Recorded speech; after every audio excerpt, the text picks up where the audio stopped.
Hello everyone and welcome to lecture today. Today we're going to be talking about a very interesting, powerful procedure known as Liapunov's second method, and this will then lead us to a theorem called Lassalle's invariance theorem.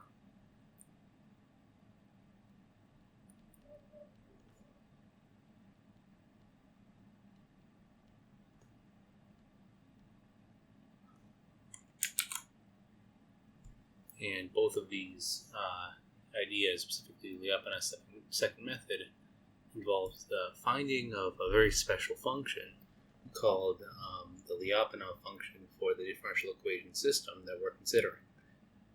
This is a technique that's specifically for analyzing the stability of nonlinear systems that is very, very, very powerful and can be applied both to physical systems and non-physical systems as well. So starting out, I'll start with some history behind this. In Liapunov's original work,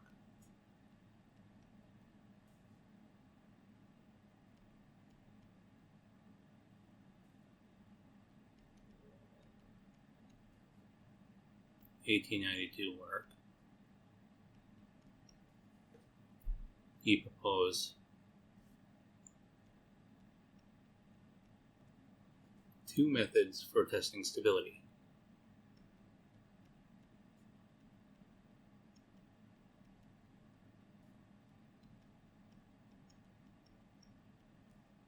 The first method is based on an infinite series solution to the ODE system.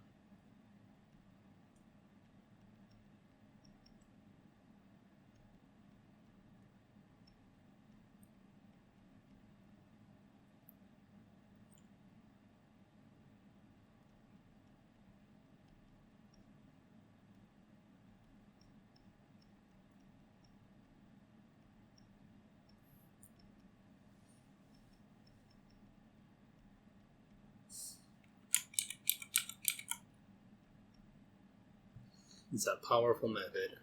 However, the second method, sometimes called Liapunov's direct method, is more direct and going to be what we're talking about today.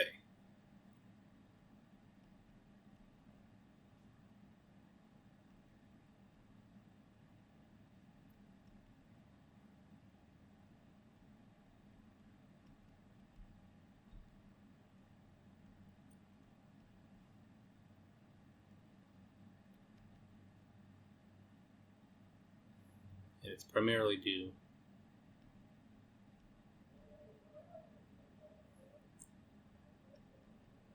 the goal is to find a helper function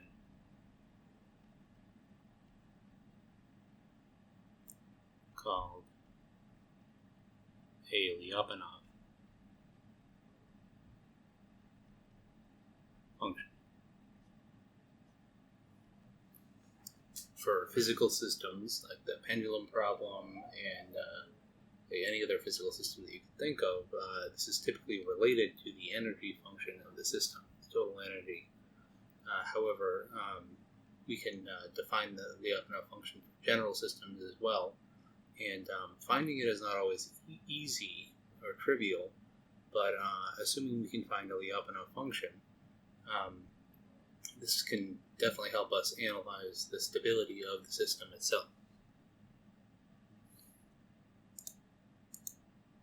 And to give us some motivation, we want to remember and recall the multivariable chain rule for a given function b.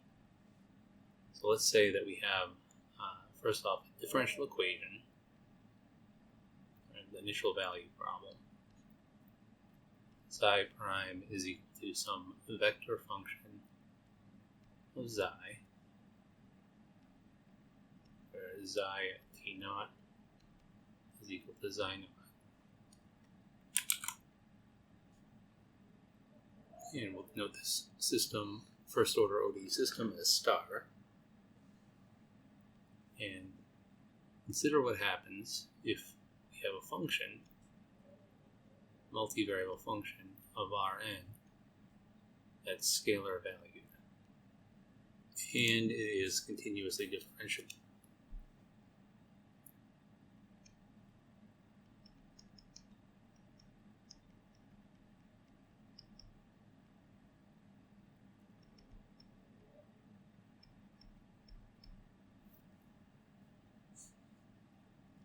and consider what happens when we take a derivative, the t derivative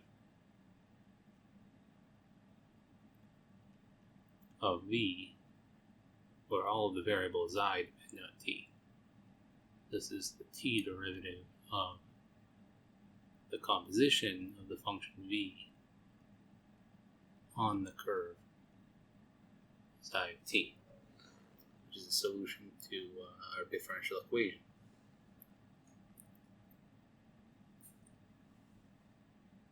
Well, the multivariable chain rule says that v depends on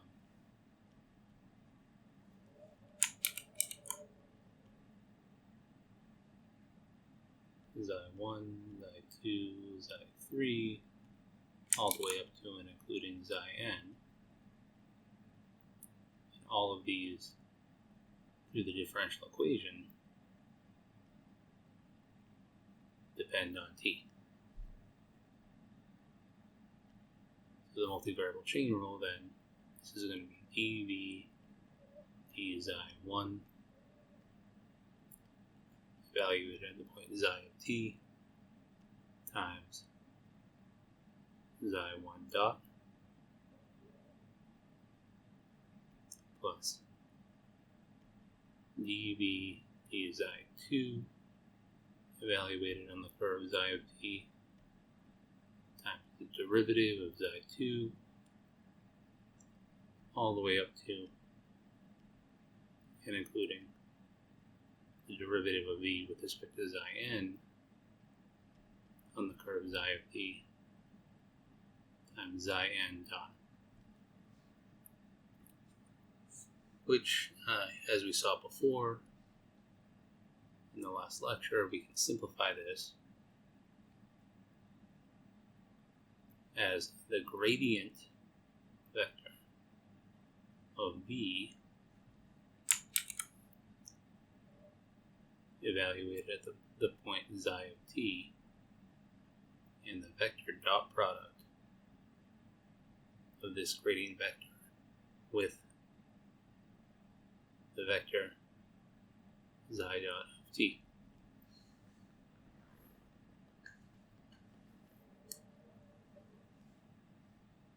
Or if you want to use primes, prime might be a nice better notation to really indicate the derivative. It's the same thing as the gradient of the dot product with xi prime of t.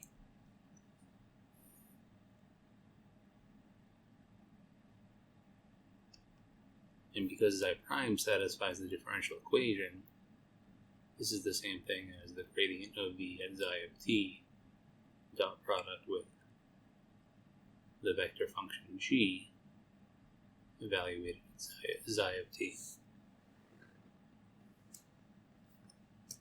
So this relationship right here, the multivariable chain rule, is essentially the basis for everything that we're going to be considering today.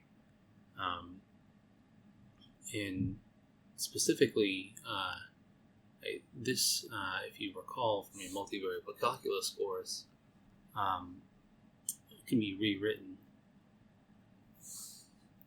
as well. We'll use this a little bit later on. This is the same thing as the magnitude of the gradient of v at xi of t times the magnitude of xi prime times cosine of theta. This is a function of t. Theta is changing as a function of t. Theta here is the angle between the gradient vector at any point and xi at any point.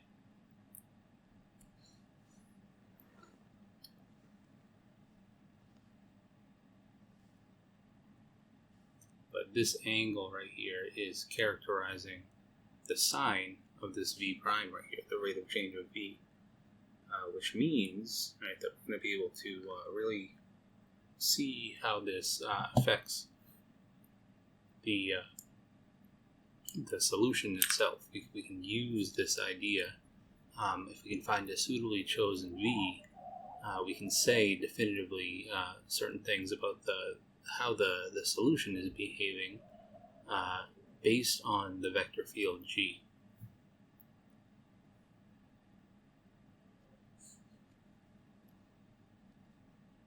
And to this end, we want to remember some basic properties about the gradient vector field from multivariable calculus. If we have this property that I'm about to write down holds for any vector function, but this picture right here will be just in 2D to illustrate what we're talking about. For a function, a gradient vector at a point xi always points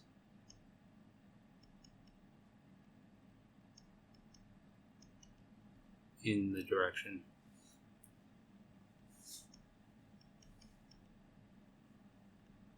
of maximum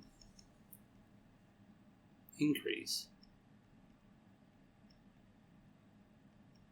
in the function v at the point.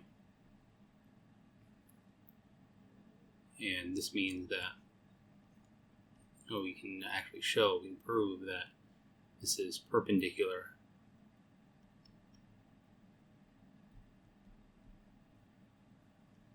to the level surfaces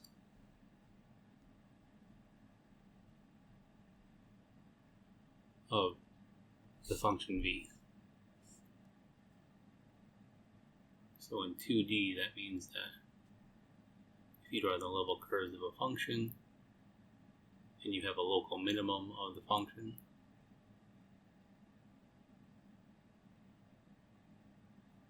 the gradient vector will always be pointing outwards, away from the local minimum,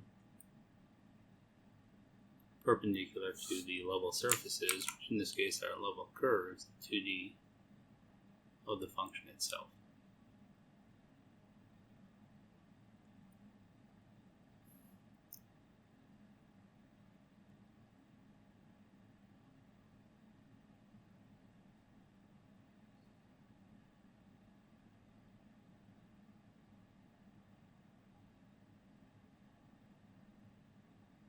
This picture corresponds to a local minimum of our function at this point right here.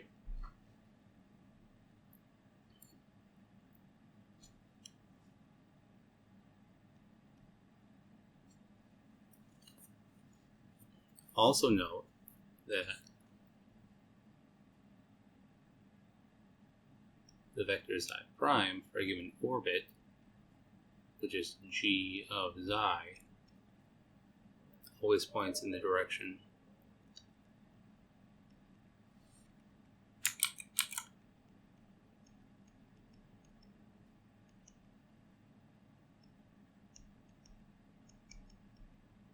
tangent to the orbit.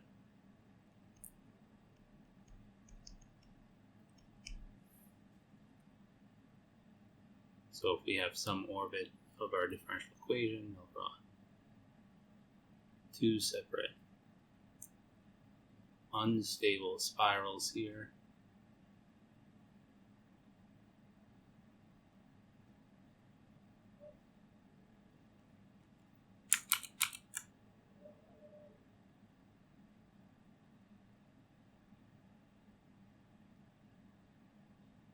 At any point, the vector g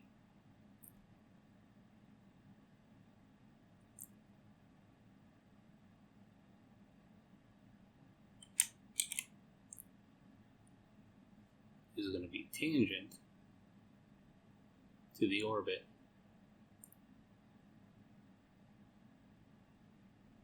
at that point.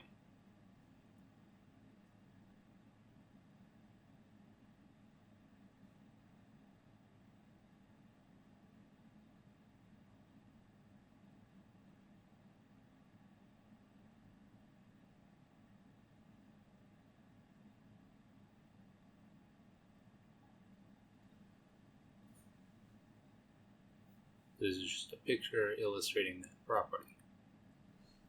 And this is what we've seen so far when we've been investigating solutions to differential equation systems.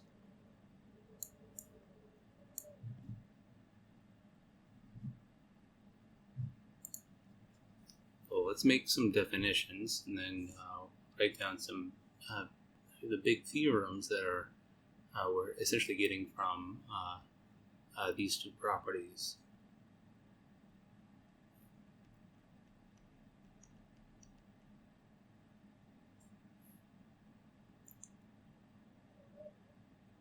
So let psi star be an equilibrium point of the differential equation system star, and suppose that we can find a continuously differentiable function with the following properties.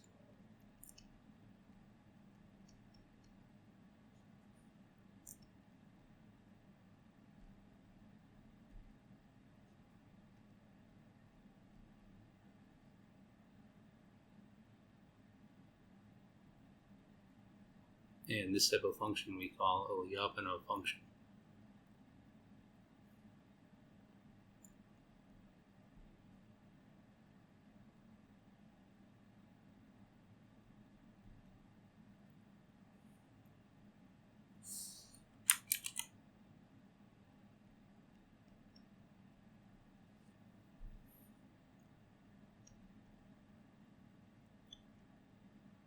It has to be defined on an open set U that contains the equilibrium point.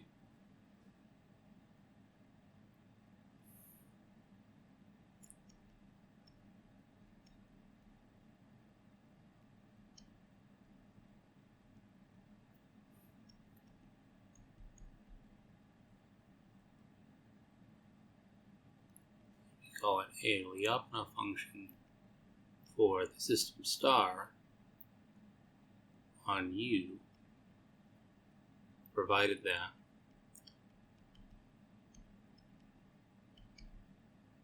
the following three things are true.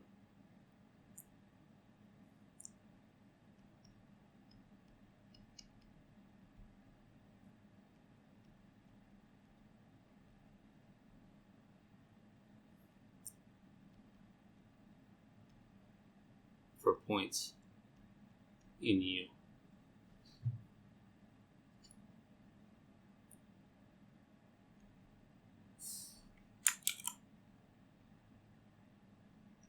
V at the equilibrium point has to be equal to 0.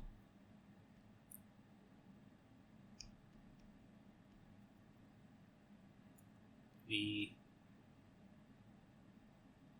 has to be greater than 0.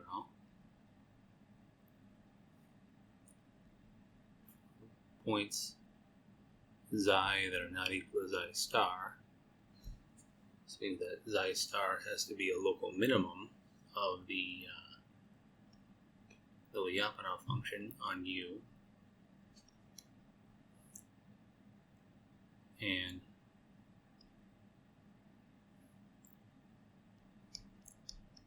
the third thing that we have to have, and the most critical, which is related to the property that I was talking about before, is that the gradient of V at xi dot product with G of xi has to be less than or equal to 0.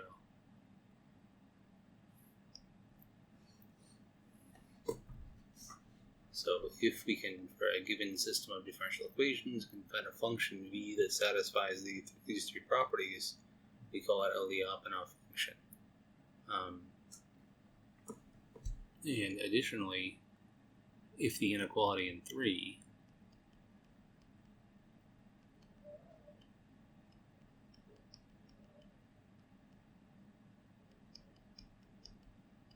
is a strict inequality,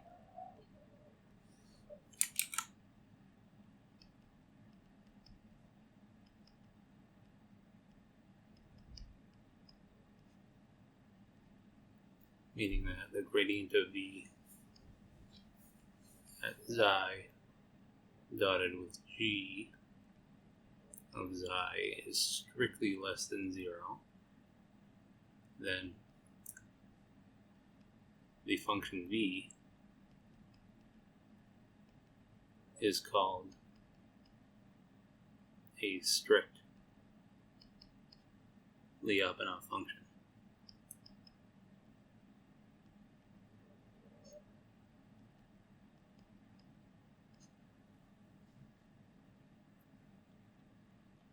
And the idea is that just a typo here, fix that, spelling was off there. So the idea here is that due to the property that we just showed right here from the multivariable chain rule, these three conditions are actually going to tell us a lot about the behavior of solutions around this equilibrium point.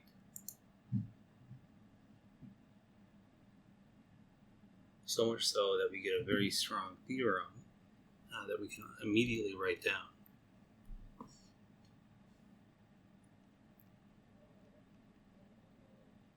This is sometimes called Liapunov's Stability Theorem.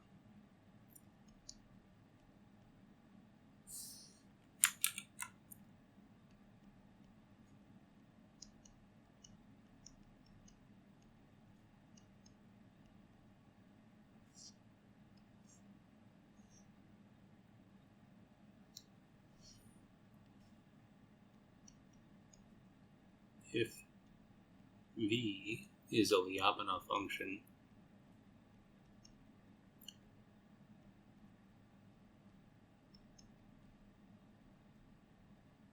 for a star on an open set U,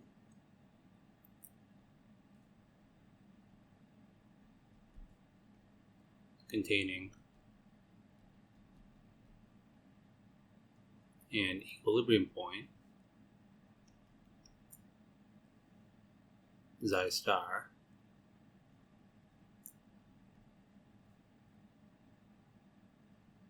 then xi star is stable.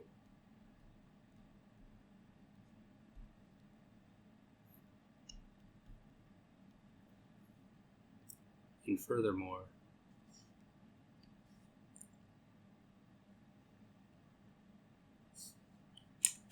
if b is a strict Liapunov function,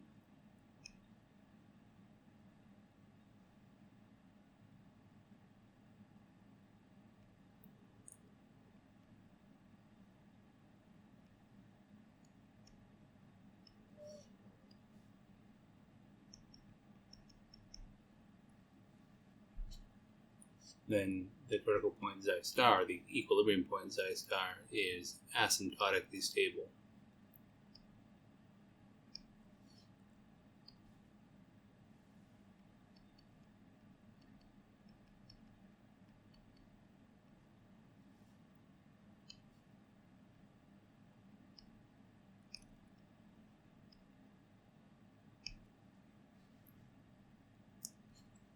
And I'll go through and prove the first part of this. Both of these are in our book, but I'll prove the first one. The second one's a little bit more involved.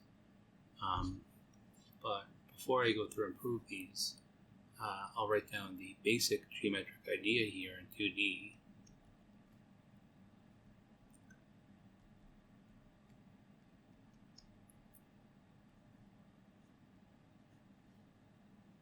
And that is that if you have an equilibrium point like this,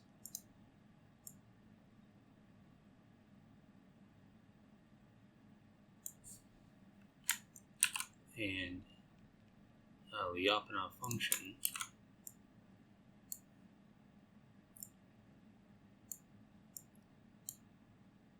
we'll color this all green, and this should be the gradient of v.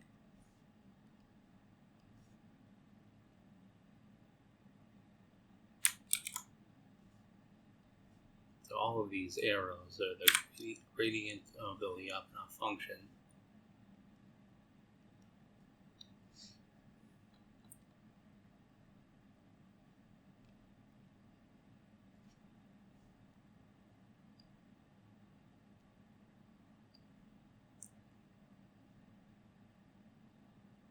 we can say something very immediate about how the solution is going to behave from the assumptions.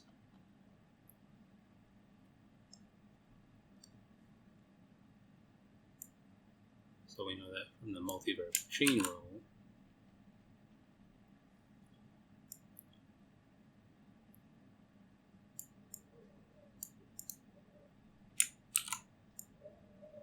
V prime is equal to the gradient of V dotted with G, and this means that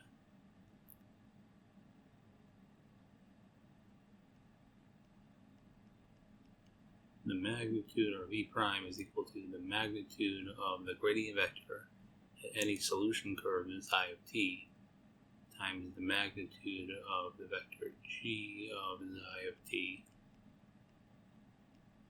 times cosine of theta of t, where theta is the angle between the solution vector, or the tangent vector to the solution, and the gradient vector. And from the third condition, if this is less than or equal to 0, that means that cosine of theta of t has to be less than or equal to 0. Which means that theta of t is between pi over 2 and pi.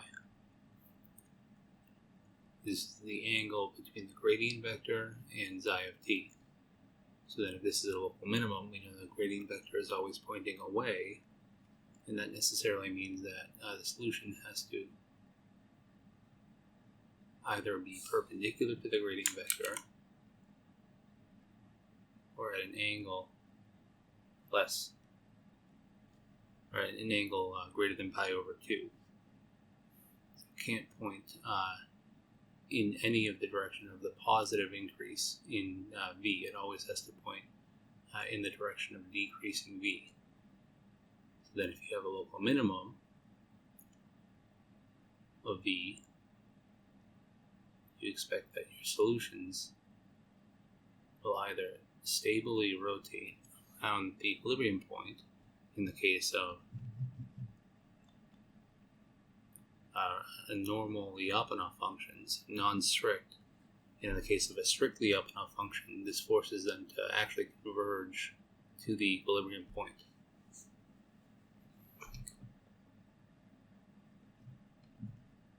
This is a very, very neat idea because it's directly related to multivariable calculus, and it can be applied in any number of dimensions.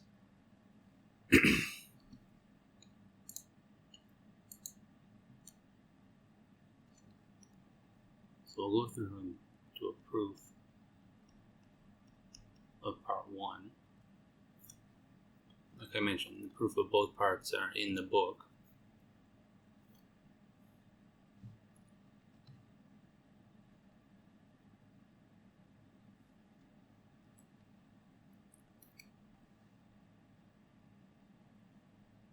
So let V be a Liapunov function for a star on an open set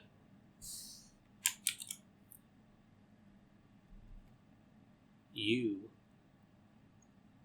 containing star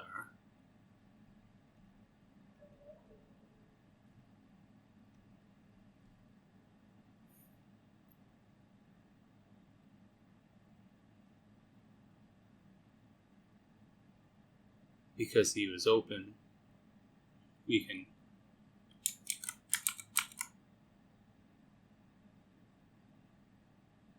find a small enough region or ball around the point xi star,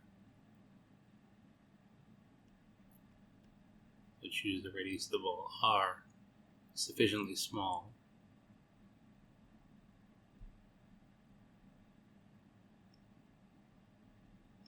so that the ball around xi star is contained entirely inside U, and define the following value. Define M to be the minimum of the Liapunov function on the boundary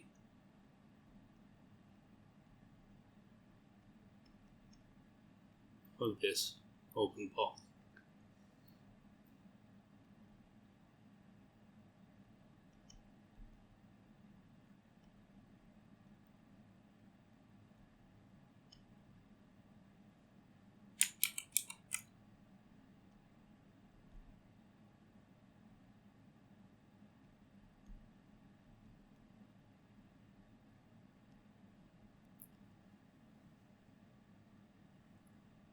And note that because of the assumptions placed on the Liapunov function, that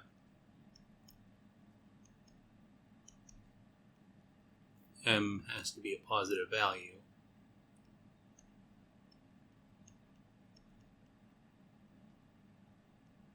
because the Liapunov function is positive on the set U. And define set W to be the intersection of the set of points such that the Liapunov function is less than M over 2 intersected with the ball that we previously considered.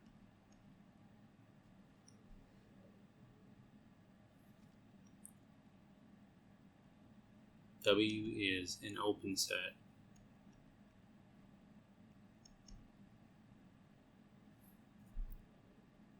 and it contains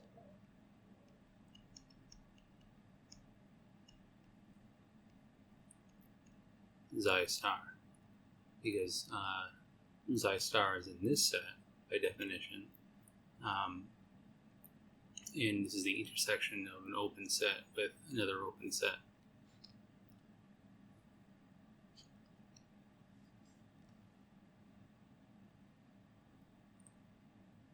Xi star is in this set because V of xi star is 0 by definition. So because of that, we can choose another ball, an S ball, to be sufficiently small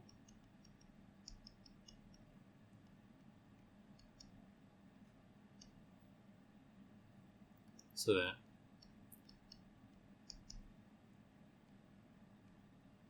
the ball around xi star for radius S is entirely contained within this new set W.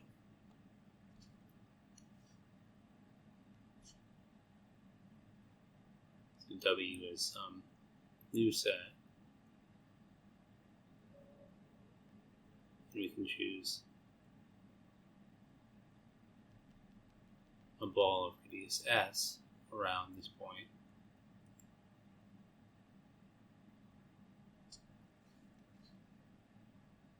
That guarantees that this ball is entirely open, it's an open ball entirely contained in W.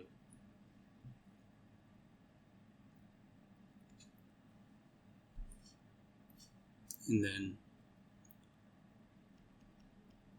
we have definitively then that if xi is in the S ball around xi star, then V of xi will be less than M over 2, and V dot, or V prime, which is the gradient of V xi of t, t dot xi prime is less than or equal to 0. So v is decreasing.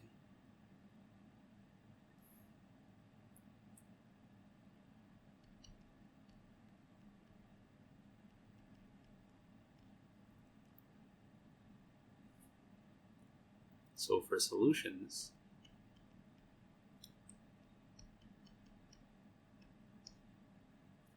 that are star, we denote it as a function of t with initial condition xi naught, where xi naught is in this ball, this S ball. V of xi of t xi naught will be less than m over 2 as long as xi of t xi naught remains in W.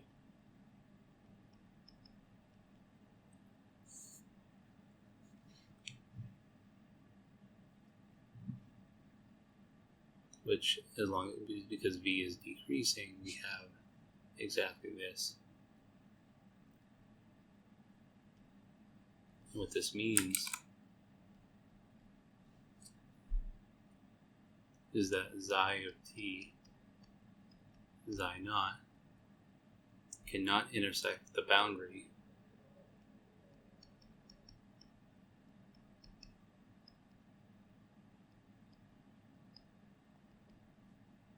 of the original R ball for t positive, which means the solution must remain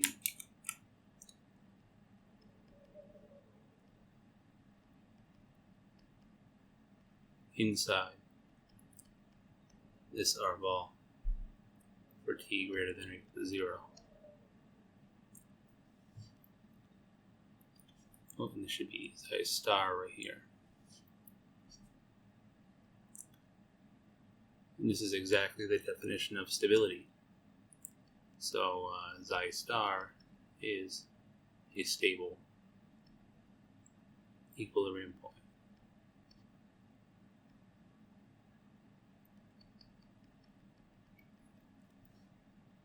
And like I said, this proof and the proof of part 2 is in the Kelly book in chapter 3.